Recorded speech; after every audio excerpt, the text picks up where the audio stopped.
What's happening, guys? This is TheLonewolfTech coming back to you with some more Tekkit project. Now, we've gone, last episode we went over power with the power teleport pipes, and today's kind of more going into power. Now, this is more, this isn't the same power, that was kind of a bad transition, but today we're focusing more on nuclear power again. So, what I've done is I built another nuclear reactor, but the setup is a little bit different than the last one. So I didn't show the process of setting up or building this nuclear reactor, so if you want to know how to do that, make sure you go and check out our I think it was a nuclear reactor, and it was a part 1, 2, 3 sort of thing. So make sure you go check out that in the Tekkit project so you know how we set it up, set up our first nuclear reactor. And our first one, if you remember correctly, is the one that uses ice, which allows us to get the most power output from a nuclear reactor, but it's not self-sufficient. When the uranium runs out, we have to go put more in. What we built today is a self-sufficient nuclear reactor, which we don't even have to touch at all, but the difference is it makes much less power. So what we're going to do is go down and check it out. Now, like I said, I've already built this one, so we'll just be doing an overview of it. Take our nifty teleport pipes. So that was our last one we made over there, and this is the one that we have made today. So just to recap before we start off, this is the one we made before, and we use ice as a coolant and uranium, of course, and we can like load this thing, except for these, full of uranium, and that would max out our power. This one is much different. If we take a look, this uses a combination of integrated heat dispensers and coolant cells for cooling, and it uses a total of 1, 2, 3, 4, 5, 6, 7, 8, 9, 10, 11, 12, 13, 14 uranium cells. So as you can see, we have much more uranium in the other reactor than this one. Now I'm going to pause it here for a second so you can actually get a look of how this is set up. We have, these are integrated heat dispensers, and these are coolant cells, and there's a lot of them. Now, while we're looking at this, I'm going to go over a quick explanation of why I did this. So, this nuclear reactor is set up so when the uranium reaches near depleted uranium cells, a filter will take out those uranium cells, and another filter will put more in there. And we don't have to replace the coolant cells or heat dispensers in this reactor. Those will stay perfectly fine the whole time. So basically what we made is a completely self-sufficient nuclear reactor, which is one thing I've been wanting, because sometimes I'll be playing Tekkit, and then my nuclear reactor over there, the one that uses ice, will just stop, and then I'm getting no power output, and everything is running off the nuclear reactor. So this way, when the ice one needs new uranium and isn't on, I'll still have power coming through this. It won't be as much, but it should still be a great amount of power. So now that you've had a good look, the only other cooling thing that is going on here is water. So water is a key ingredient of this reactor, so make sure you put water around it. Now this setup for the inside of the reactor was kind of hard to find, because it seems like everyone's doing the ice setup for a nuclear reactor. But as I explained in my videos about that, I didn't really like it that much, because there was no way to make it completely self-sufficient. We still have to come down and flip a few switches when we want to refill the uranium. So with this one, we don't really have to do anything. That's how I've set it up. So the actual basic setup is exactly like the other one.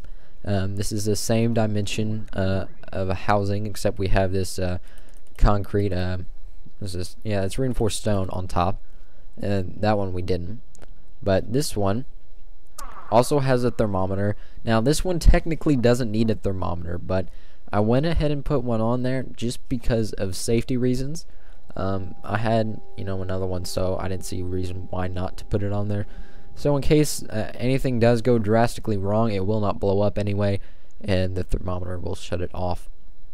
Now we have two systems, one inputting and outputting. So like I said before, we don't need to change out the coolant cells or heat dispensers on this. So we don't have to do anything with those. You put them in, you leave them there, you forget about them. Now, there isn't a lever on this one either. 2 reasons. 1, we technically don't need to turn it off, and 2, the water will break the lever. So I'm just going over that real quick. But the 2 systems we have in there, and then that's the high voltage cable if you didn't know, that's the power out.